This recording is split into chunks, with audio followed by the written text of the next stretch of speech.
vir ons 'n voorreg om vandag welkom te heet Dominee Petrus Botha. Hy is ons ringvoorsitter. Hy gaan die verrigtinge hierso waarneem. En dan ons ook welkom Professor Kobus van Wijngaard. Nou Professor van Wijngaard het van Pretoria gekom. Dit is Dominee Arno en Johanna se seun. Dominee Arno se seun. En ons sê vir hom baie welkom. Ek kan net so kort CV vir hom voorhou. Hy is tans in die middelstand gemeente in Pretoria. En hy is ook 'n dosent in sistematiese teologie by die Universiteit van Suid-Afrika. Verder is hy voorsitter van die algemene taakspan, navorsing van die NG Kerk, met die fokus op die rol van geloof en sosiale veranderings. So, ons sê baie hartlik welkom by die spesiale geleentheid. Ons doen met die Arno en sy vrou Johanna, deelmaak van ons Pietersburg gemeente. Die Here het ons geseën met hierdie egpaar, 'n dominee en ook 'n orgelis. Ek vra nou vir Dominee Petrus Botha, ons ringsvoorsitter, om voor te gaan met die verrigting.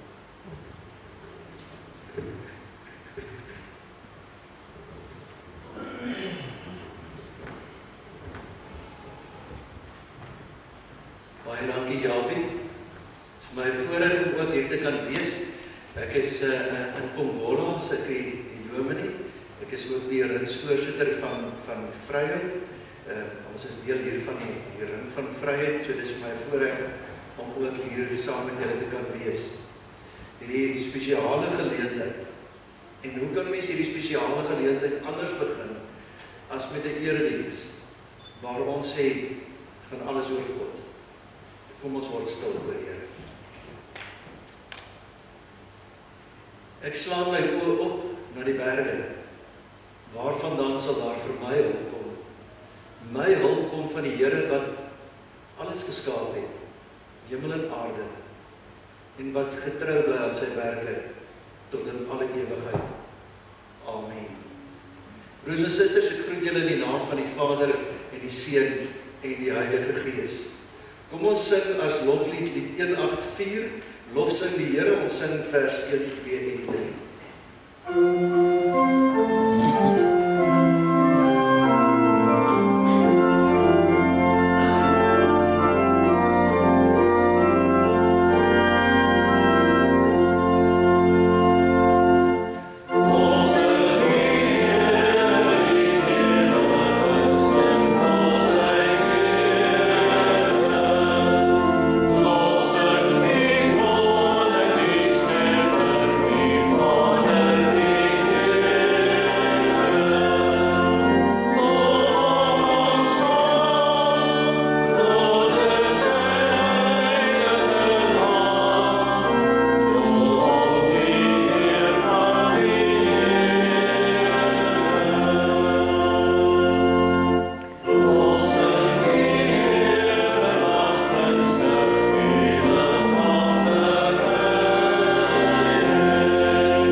O Here, wat 'n voorreg is dit om hier in U naam in mekaar te mag wees. Om te kan weet, ons is nie hier ter wille van onsself nie. Ons is hier omdat U ons verlosser is. Omdat U ons Here is. Maar Here, help ons dat ons, wat hier saam is, dat ons nie net verlostes sal wees nie, maar dat ons ook gestuurdes sal word. Want wat help het tog dat ons net verlos is, en ons verander nie die wêreld deur die lig, U lig wat deur ons skyn. Ons vra dit, Here, vir onsself. Ons vra dit, Here, ook vir Arne wat hierdie voorreg het om ook hier te bevestig word as dominee in hierdie gemeente, om voor te loop, te begelei. Help elkeen wat hier is, Here, van hierdie gemeente, van hierdie gemeenskap, dat elkeen hulle verantwoordelikheid sal nakom om te sê, hierdie doen ons vir die Here. Dankie, Here, dat ons hierdie geleentheid in U naam kan begin, in U naam kan voortsit, en selfs in U naam kan eindig. Seën vir Arne, Johanna, en seën ook hierdie gemeente en die gemeenskap, vir ook die tyd wat U hulle vir mekaar ook gee. Amen. Julle aan die einde sal ek van die ring in die synodese kant 'n groete boodskap gee. Ek gee nou eers oor aan Prof. Kobus van Wyngaard.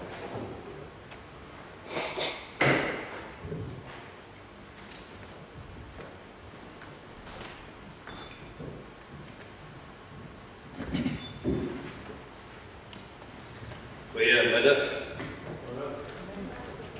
Dit is vir my ongelooflike voorreg om vanmiddag en oor die naweek saam met julle te wees. Ek sal hard probeer om julle goed te preek nie. Hoe doen dit so sit dit in die val. Ek voel daarom die Here was so vreemdelik nie, omdat ek erken dat vir die grootste gedeelte, vir baie groot deel van my lewe, is Paul-Pietersburg net geassosieer met Natal Spa. Dit is waarvoor jy van Paul-Pietersburg gewees het, dit is waar jy van swem het.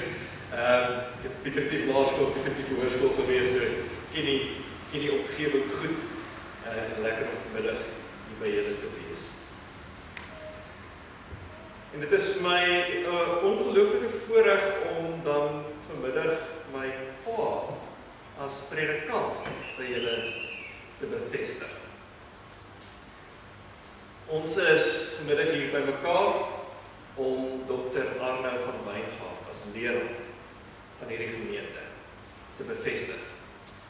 Arno van Wyngaard is deur die kerkraad benoem en sy naam is daarna aan die gemeente voorgehou.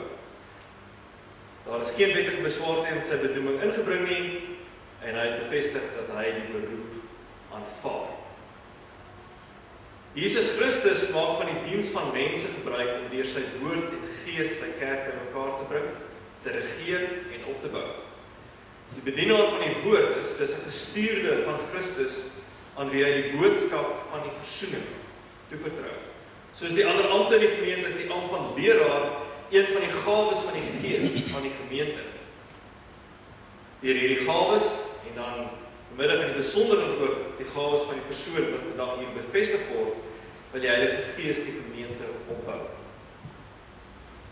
Ek wil vra dat Dr. Arno van Wyngaard kan voorkom om te luister en te sien wat die ampt van leraar behels en wat van hom verwag gaan word.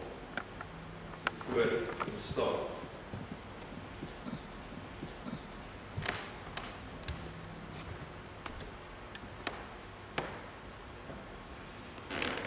Arno, die ampt van die leraar in die gemeente ontvang 'n wye verskeidenheid van take en opdragte.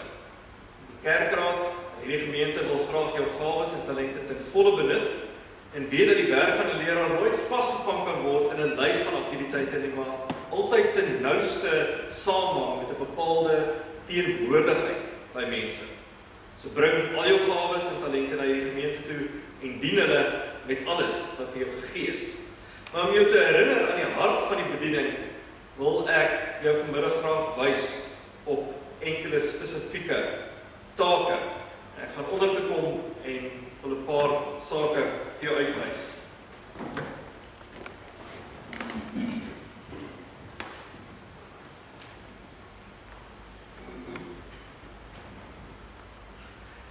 Jou belangrikste taak is die verkondiging van die woord van God. Ek onthou ons as kinders in aanddienste in Pieter Tief gemeente gesit het, dat jy deur reekse gewerk, die Bybelboeke met die gemeente behandel het. En die belangrikste opdrag wat ons vir jou vanmiddag gee is, leer die gemeente vanuit hierdie antieke tekste wat vir die kerk gegee is, reflekteer saam met hulle daarop oor veranderende tye en oor wat hulle roeping in die gemeente is, of in die gemeenskap is. Jy moet ook die gemeente opbou in hulle geloof en spesifiek roep ons jou om die sakramente te bedien. Die sakrament van die doop,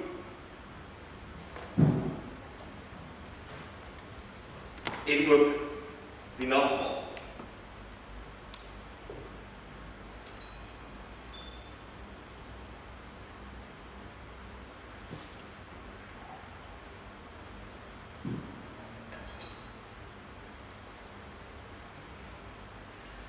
Bid altyd vir die gemeente. Dra hierdie gemeente, die gemeenskap op aan God in jou gebede.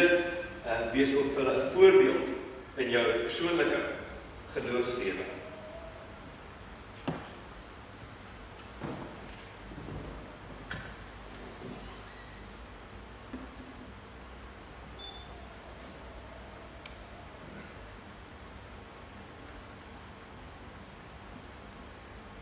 Die predikant wat spesifiek 'n lerende funksie in die gemeente het, word nie alleen nie, maar saam met die kerkraad opdrag gegee om ook te regeer oor hierdie gemeente, lei die gemeente saam met die kerkraad, nie op 'n manier wat hard is nie, maar op 'n manier wat omgee en wat hulle saamneem in die werk waarvoor hulle geroep is. Ek wil vra dat die kerkraadslede wat vanmiddag hier teenwoordig is, opstaan.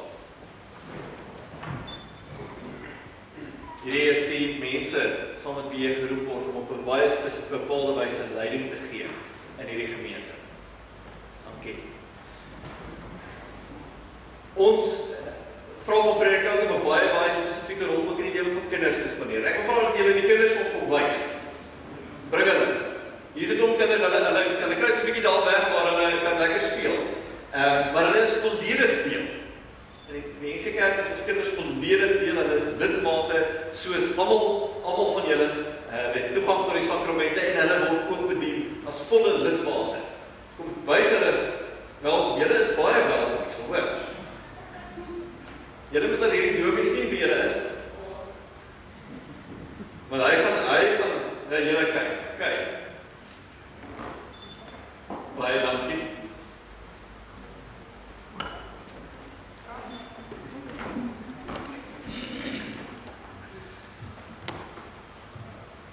Predikant word nie net geroep om na die gemeente om te sien nie, maar na die hele gemeenskap. Julle dit in Petrus se groetwoorde vanoggend gehoor en hoe hy vanmiddag gehoor. Predikant word geroep om na die hele gemeenskap om te sien. Ek wil vir jou gaan wys hoe lyk die gemeenskap waarin jy geroep word.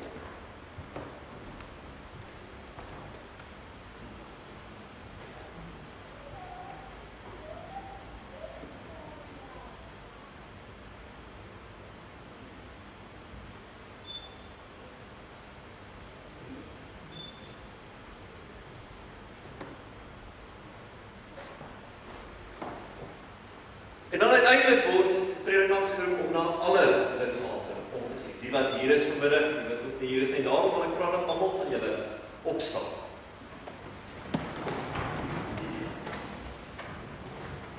Kyk na hierdie mense, gee om vir hulle, versorg hulle in alles waardeur hulle mag gaan in hulle lewe.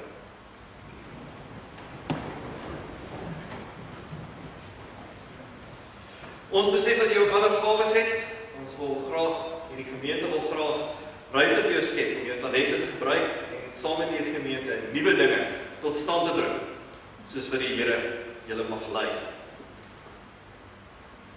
Uit die voorafgaande is dit duidelik dat die am van die bedienaar van die woord 'n besondere werk is en ook 'n groot en verantwoordelike taak is wat jy op jou neem, wat meermale met spanning en druk gepaard gaan. En die besef van hierdie verantwoordelikhede wat jy ervaar, moet jy nou op die volgende vraag opreg antwoord. En ek gaan hulle almal as 'n geheel stel. As jy oortuig dat God self jou tot hierdie diens geroep het, dan Aanvaar jy die Ou en Nuwe Testament as die woord van God? Beloof jy om jou aanvolg volgens wat jy in die Bybel leer getrou en ook met die nodige verantwoordelikheid te beoefen? En beloof jy om jou te onderwerp aan die kerklike opsig en tug? Wat is jou antwoord? Ja, met my hele hart. Vriende, vanmiddag is dit nie net predikant wat 'n verbintenis maak nie, dit is ook 'n gemeente wat 'n verbintenis maak. En daarom wil ek enkele vrae aan julle vra.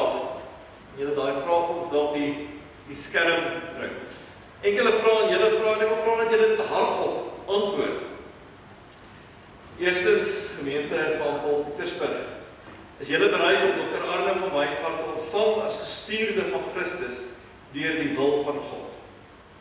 Ja, ons hele. Onderneem julle om die nodige agting en liefde aan hom en sy vrou te betoon? Beloof julle om met entoesiasme en voorgawe met hom mee te werk tot die bediening van Christus in en deur julle gemeente?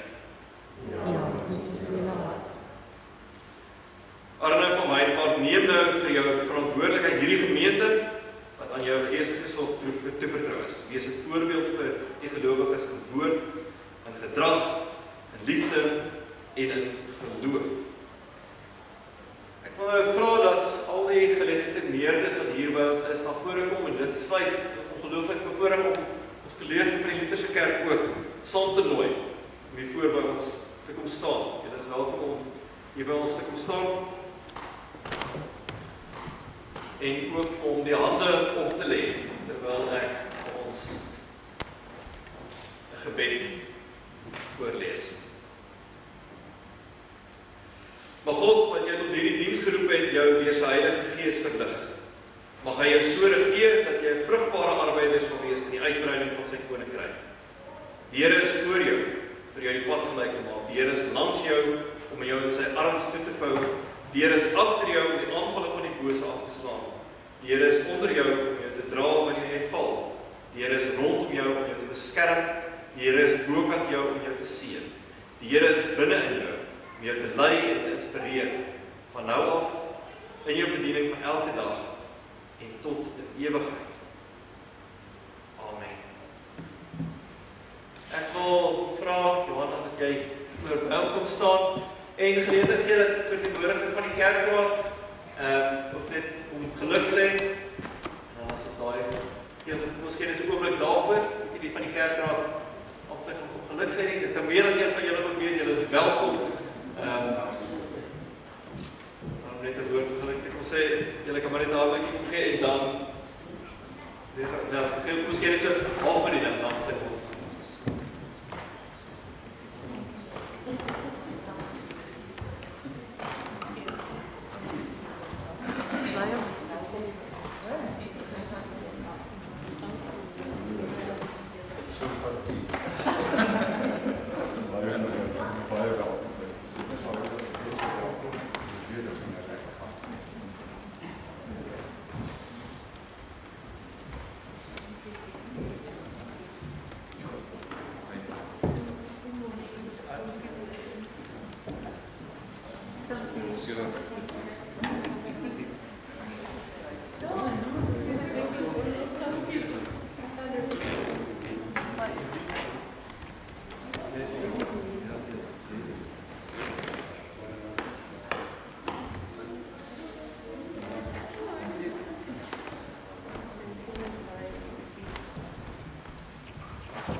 Ek weet jy kan nie bly staan. Ek weet jy kan staan en dan sing ons saam die woorde van lied 268 en dan nadat ons gesing het gaan ek oorgee aan Dr. Arne van Wijngaard om die erediens vanmiddag waar te neem. Kom ons staan, dan sing ons saam.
Baie dankie. Dankie vir elkeen van julle wat hier is. Dankie Kobus, dankie Petrus. En dankie vir die voorreg om in julle gemeente werksaam te kan wees. Ons sien uit daarna. En ek glo die Here het ons 'n mooi pad wat ons voorlê. Ek gaan 'n paar verse lees uit 1 Korintiërs hoofstuk 2. Ek doen dit uit die Nuwe Testament. Dis 'n vertaling van Stefan Joubert en Jan van der Walt. En hy sê dit net op 'n ander manier. Daarom het ek besluit om vandag hierdie vertaling te gebruik. 1 Korintiërs 2 vanaf vers 1. Liewe familielede in die Here, toe ek daarna julle toe gekom het, het ek nie met indrukwekkende woorde of groot slimmighede God se geheime aan julle bekend gemaak nie. Ek het doelbewus gekies om op niks anders te fokus nie as op Jesus Christus en veral op sy dood aan die kruis. Toe ek daarna julle toe gekom het, het ek besef hoe swak ek eintlik is. Ek was baie bang. Ek het omtrent gebewe van vrees. My woorde en my prediking was nie aardskuddend of vol geleerdheid nie. Alles behalwe. Daarom onderstreep dit hoe sterk die Gees is. My eie swakheid is juist die bewys van sy groot krag wat julle oortuig het. Nou weet julle dat julle geloof nie gebou is op menslike slimmighede nie. Julle geloof is die bewys dat God se krag in julle aan die werk is.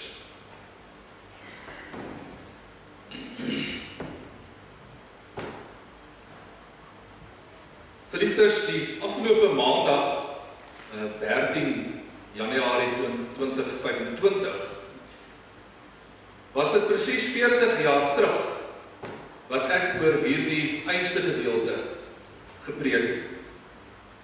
Ek het gelukkig geen gewetenswroeging daaroor om weer oor dieselfde gedeelte te preek vandag nie, want die enigste een wat getuie was van daai preek daai dag is Kobus. En ek twyfel of hy enige iets daarvan sal onthou. Hy is nog nie heeltemal 6 maande oud gewees op daai stadium nie. En nou weet julle ook min of meer hoe oud hy is vandag. Dit was tydens my intreepreek in Swaziland. Ek was jong. Ek was bitter onervare, maar met 'n groot droom om Christus as die gekruisigde in Swaziland te verkondig. Vandag is ek nou nie meer so jong soos wat ek destyds was nie. En op my 40 jaar sedert 13 Januarie 1985 het ek daarom gelukkig 'n klompie ervaring opgedoen. Maar my droom wat ek daardie dag gehad het, toe ek daar in Swaziland bevestig is, het onveranderd gebly. Om steeds vir Jesus Christus as die gekruisigde te verkondig. En nou weet ek dat as 'n predikant hierdie baie gewilde gedeelte kies vir 'n intreepreek, dat meeste lidmate redelik gemaklik is, redelik opgewonde is daaroor om dit te hoor. Ek dink die meeste van julle dink waarskynlik vandag, dis lekker om 'n predikant te hê wat, kom ons sê nou maar die ou goed glo, die goed wat ons mee groot geword het, wat vashou aan die basiese beginsels van ons geloof. En mens kan jou indink dat daai gemeente in Korinthe, aan wie Paulus hierdie brief geskryf het, net so opgewonde was, toe hy vir hulle sê, maar ek kom na julle toe, en ek het niks anders wat ek aan julle wil verkondig nie, behalwe Christus, die gekruisigde. Maar geliefdes, mense wat so dink, mense wat dink dat die klomp daar in Korinthe baie opgewonde was daaroor, maak eintlik 'n groot fout. Korinthe was 'n moeilike gemeente. En die gevoel rondom Paulus was waarskynlik alles behalwe gerusstellend toe hy vir hulle sê, ek het geen ander droom behalwe om vir Christus as die gekruisigde aan julle te verkondig nie. Die Grieke was vreeslik gesteld gewees op menslike wysheid. 'n Ding moes vir hulle sin maak. Hulle moes 'n ding kan verstaan voordat hulle dit geglo het. Hulle moes 'n ding met hulle verstand kon beredeneer en dan 'n logiese verklaring daaraan gee voordat hulle dit aanvaar het. Ek het sommer so vinnig gaan tel, daar kan dalk meer wees, maar meer as 20 keer gebruik Paulus in die eerste paar hoofstukke van die Korintebrief woorde soos wysheid en kennis, geleerdheid, welsprekendheid, en hy gebruik dit meestal in 'n negatiewe sin. En dit is eienskappe wat oorwegend voorgekom het by die Grieke van Paulus se tyd. En wat ook oorwegend voorgekom het in hierdie gemeente in Korinte. En dit is dan die rede waarom ek vermoed dat hulle nie sommer net goedspoeds hierdie boodskap van Paulus aanvaar het, toe hy vir hulle gesê het, ek is hier om met julle te praat oor Christus as die gekruisigde nie. So 'n boodskap het vir die Grieke eintlik nie vleeslik sin gemaak nie. Paulus gebruik juist die eerste hoofstuk van die Korintebrief om sterk te velde te trek teen hierdie gemeente se beheptheid met hulle sogenaamde wysheid. In vers 22 en 23 skryf hy, die Jode vra wondertekens en die Grieke soek wysheid, maar ons verkondig Christus wat gekruisig is. Vir die Jode is dit 'n aanslag en vir die ander is dit onsin. Interessant, ek gaan kyk toe hoe Stefan Joubert daai vers vertaal en die laaste sin vertaal hy as volg. Hy sê vir die Jode is hierdie boodskap, die boodskap nou oor Christus as die gekruisigde, 'n reuse struikelblok. Vir die Grieke is dit pleinweg nonsens. Broer en suster, ek het 'n redelike groot vriendekring op Facebook. Uiteraard is baie van hulle Christene en dis lekker om met hulle baie keer op Facebook te kan kommunikeer. Maar ek is ook vriende met 'n hele klompie mense op Facebook wat uitgesproke ateïste is. En ek probeer met hulle ook 'n goeie verhouding handhaaf. Maar dit bly vir my aan die een kant baie interessant, aan die ander kant bietjie ontstellend om te sien hoe dikwels sommige van hierdie mense, nie almal nie, maar sommige van hulle die Christelike geloof probeer afskiet. En in die meeste gevalle is dit deurdat hulle argumente opper wat volgens hulle na groot wysheid klink. Die punt wat hulle gewoonlik wil probeer maak deur hierdie goed op te sit, is dat hulle sê ons, wat nie glo nie, ons is baie slimmer as daai arme mense wat hulle self Christene noem, wat in Christus glo. Ons is baie slimmer as daai mense wat beweer dat hulle in 'n God glo wat hulle nog nooit gesien het nie, en 'n God wat hulle nie kan bewys wat bestaan nie. Daai mense wat sê dat hulle glo in 'n lewe na die dood, maar wat ons weet, sommer net 'n klomp onsin is. Ons is nie soos daardie dwaase nie. In hulle leefwêreld is daar gewoon die plek vir mense wat nog in God glo nie. En dit stem nogal verbasend ooreen met die tipe argumente wat die Grieke in Paulus se tyd ook gebruik het. En dis die rede waarom ek sê dat ons nie sommer net moet aanvaar dat hierdie mense in Korinte opgewonde was toe Paulus vir hulle sê, ek het net een groot droom vir julle en dit is om te praat oor Christus as die gekruisigde. Vir baie van hulle was daai boodskap pleinweg nonsens. Hoe kan iemand sy enigste seun stuur, sy enigste seun wat niks verkeerd gedoen het nie, stuur om vir 'n klomp slegte mense op aarde te sterf, om sy lewe op te offer vir 'n klomp sondaars? En hoe kan daai persoon wat dan daaroor skryf, nou Paulus spesifiek, hoe kan hy nou nog daaroor praat as 'n groot oorwinning as Christus daar aan die kruis opgehang word? Dit maak ons nie sin nie. Maar dit is presies dieselfde argumente wat ons vandag nog steeds hoor. En die vraag is, hoe oortuig jy mense, sulke mense, om in Jesus te glo? Paulus het baie goed besef dat hy self nie in staat is om dit te doen nie. Trouwens, hy vertel juist hoe benoud hy was, hoe vreesbevange hy was, toe hy die eerste keer daar in Korinthe aan die mense moes preek. En tog ten spyte daarvan, ten spyte van die feit dat hy blykbaar nie 'n goeie spreker was nie, en dalk tot sy eie verbasing, het 'n klomp mense tot geloof gekom daar in Korinthe.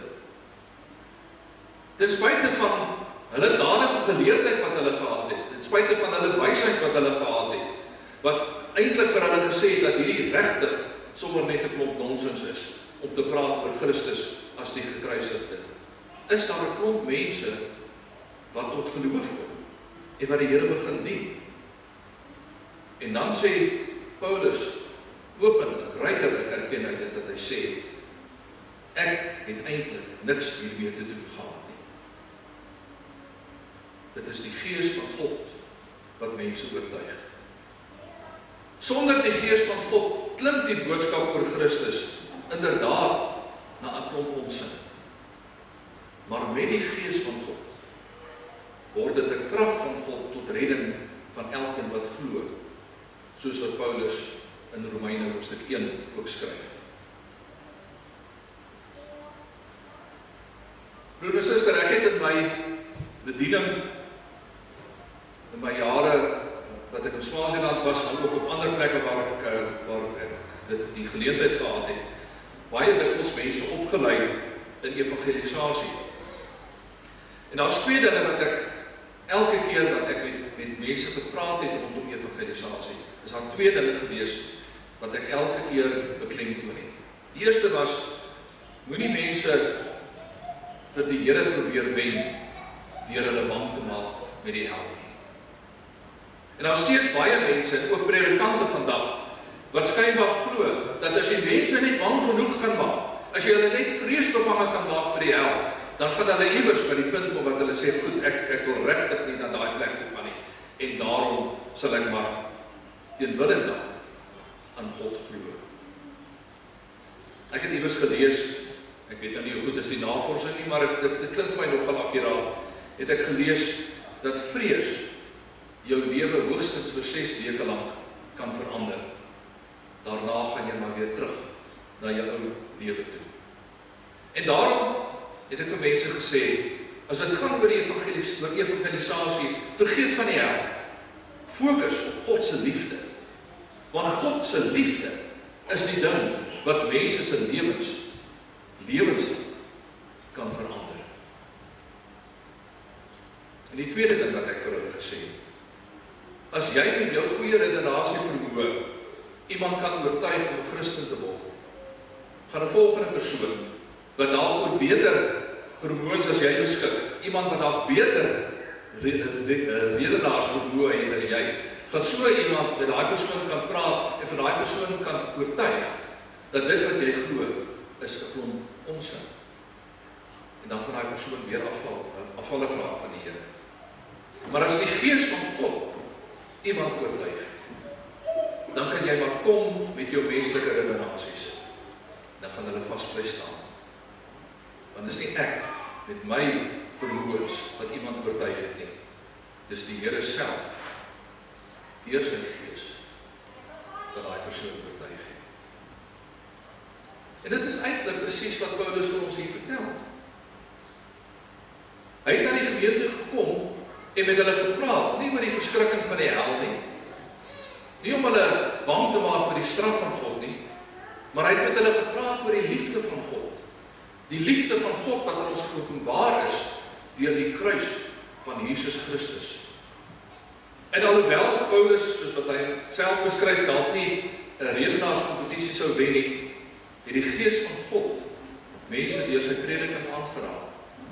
En baie van hulle, lees ons, het tot geloof gekom.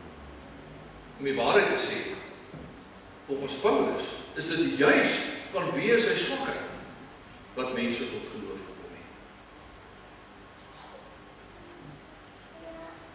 Maar nou is daar 'n ander gevaar. En die gevaar is dat ons eintlik hier vir onsself sê, ons is doodtevrede daarmee. Jy kan maar preek oor die kruis van Christus. Ons is heeltemal gelukkig daarmee dat jy dit doen. Die gevaar is dat ons vir onsself kan sê, die boodskap oor Jesus wat vir ons sonde gesterf het, is al wat ons wil hoor. Maar dit was nooit regtig Paulus se bedoeling gewees. Om te weet van die kruis van Christus is een ding, maar om jou lewe en jou toekoms toe te vertrou aan die gekruisigde Jesus is iets anders. Dit gaan nie net oor weet nie, dit gaan oor vertroue.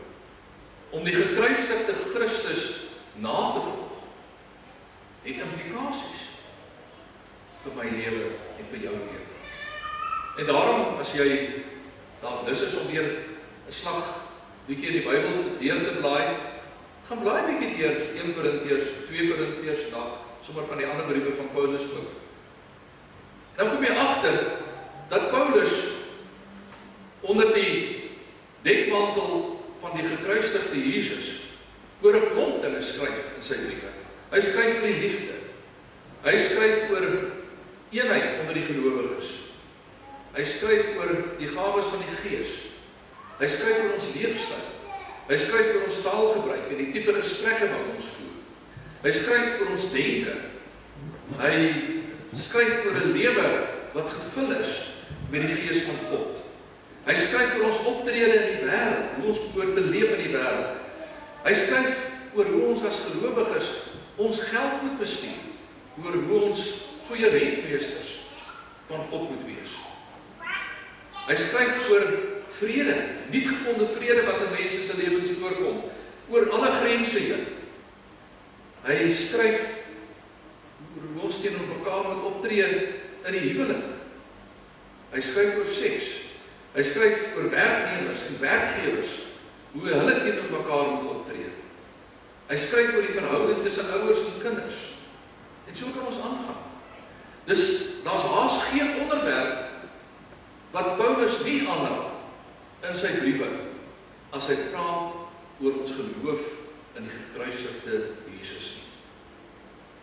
As ons eers by die punt kom waar ons sê dit is wat ons glo, dit is waaraan ek my lewe toevertrou, dan sê Paulus, maar goed, maar hoe lyk jou lewe van hier af vorentoe?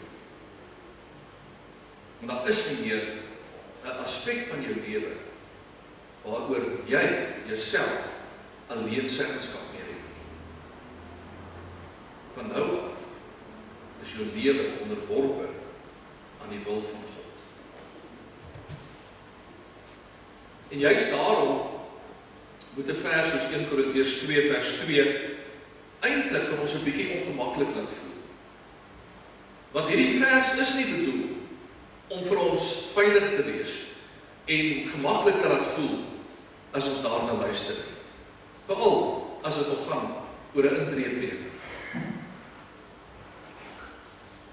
Want hierdie vers wil ons juist uitnooi om voortdurend onsself af te vra, hoe leef ek as individu in die aangesig van God?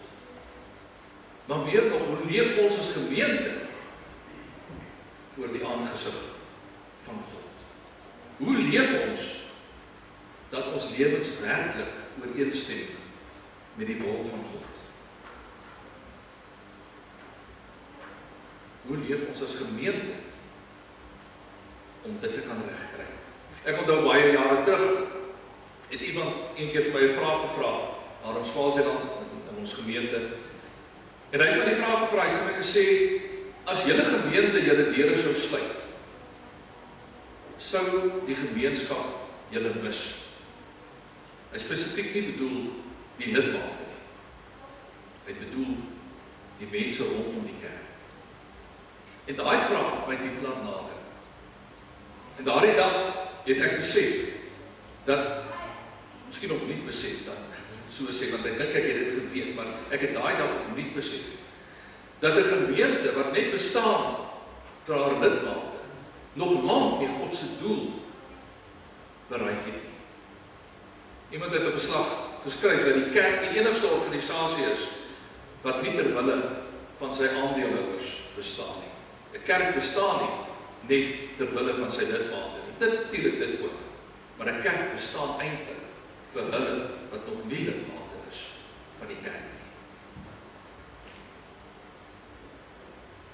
Wat het die boodskap oor Christus wat vir ons gekruisig is, te sê oor ons gemeente hier in Wiltebeek? Hoe gaan die Here sy doel deur ons bereik? Ek voorsien dat dit 'n wonderlike avontuur gaan wees wat aan die kom is. Want dit is 'n daaglikse ontdekkingsreis wat jy aanpak vir elkeen wat ernstig is daarmee om te groei in ons verhouding met die Here. Elke dag opnuut te gaan vra, Here, wat wil U deur my, wat wil U deur ons gemeente bereik? Hoe gaan ons dit regkry? Wat moet ons doen dat ons volgens U wil kan lewe? En dit, geliefdes, is die pad wat ek graag vir die volgende klompie jare, solank as wat die Here dit my gun, saam met julle as lidmate en as gemeente wil stap.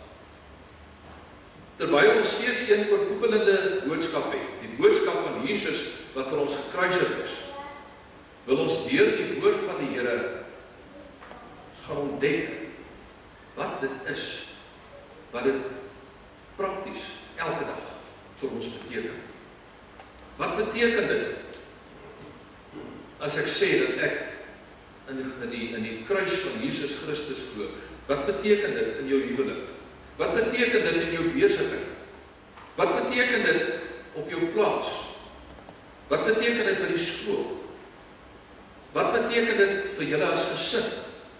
Wat beteken dit vir julle in die kantoor? By die supermark? By die vulstasie? Wat beteken dit vir jou terwyl jy op die pad is, waar jy te doen het met slaggate en met taksies en vragmotors wat onverantwoordelik ry? Wat beteken dit om te sê, ek glo dat Jesus Christus gekruisig is en ek plaas my vertroue in hom? Hoe leef ek anders as ander mense wat dit nie glo nie? Mense wat nog nie in daardie verhouding met die Here Jesus staan nie. Hoe leef ek anders as mense dat nog nie voor die gekruisigde Christus gebuig het nie? Hoe maak ek 'n verskil aan mense se lewens rondom my? Omdat ek bewustelik onder die heerskappy van die gekruisigde Jesus leef. Maar ook, hoe leef ons as gemeente bewustelik in verbondenheid aan hierdie gekruisigde Jesus? En hoe maak ons 'n impak in hierdie dorp waar die Here vir ons geplaas het? Kom ons stap saam op hierdie ontdekkingspad. Kom ons soek saam na die wil van die Here, deur my, deur jou en deur ons gemeente. Wat wil die Here bereik? As gemeente het ons ook 'n droom, onthou julle dit? Om 'n lewende, werkende, uitreikende en dienende gemeente van Christus te wees.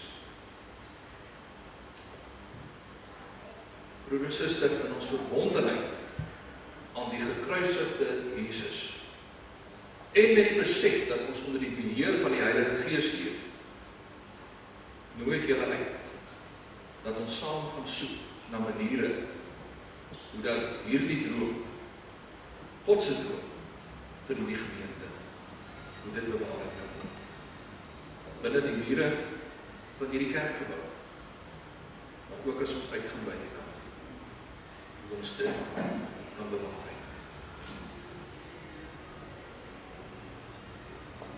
Amen.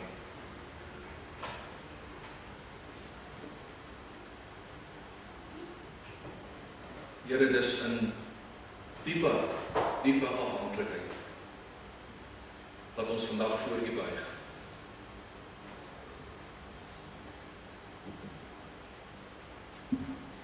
Dankie Here dat die sukses van hierdie gemeente nie afhang van mensewerk, maar dat dit afhang van U. En Here, al wat ons vandag wil doen, is om vir U te sê, ons is hier om deur U gebruik te word. Ons bid, Here, dat U deur die Gees met ons sal werk, dat U ons verstand sal verlig, dat U nuwe idees by ons sal opwek, dat U voortdurend ons droom, U droom vir hierdie gemeente voor ons sal hou, dat ons sal uitreik en sal dien oral waar ons gaan. En Here, ek glo vandag dat U 'n wonderlike pad met hierdie gemeente wil loop.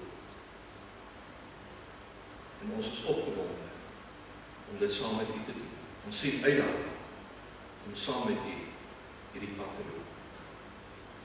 En daarom bid ons dat U elkeen van ons deur U Gees sal aanraak en dat U ons sal seën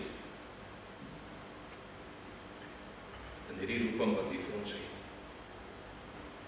In Jesus se naam bid ons dit. Amen.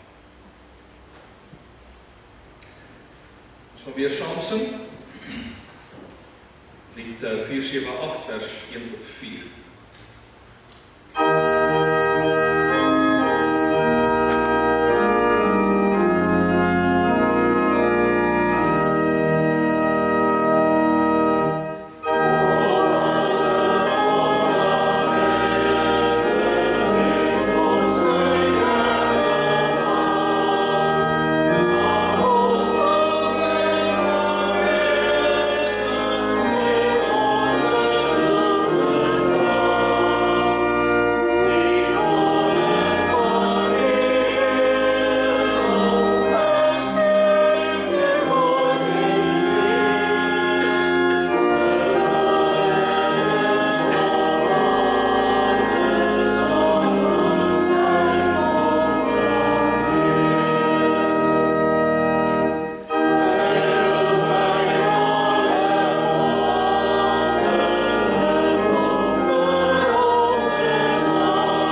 Geliefdes, ontvang die seën van die Here. Die genade van ons Here Jesus Christus en die liefde van God en die gemeenskap van die Heilige Gees sal met elkeen van julle wees.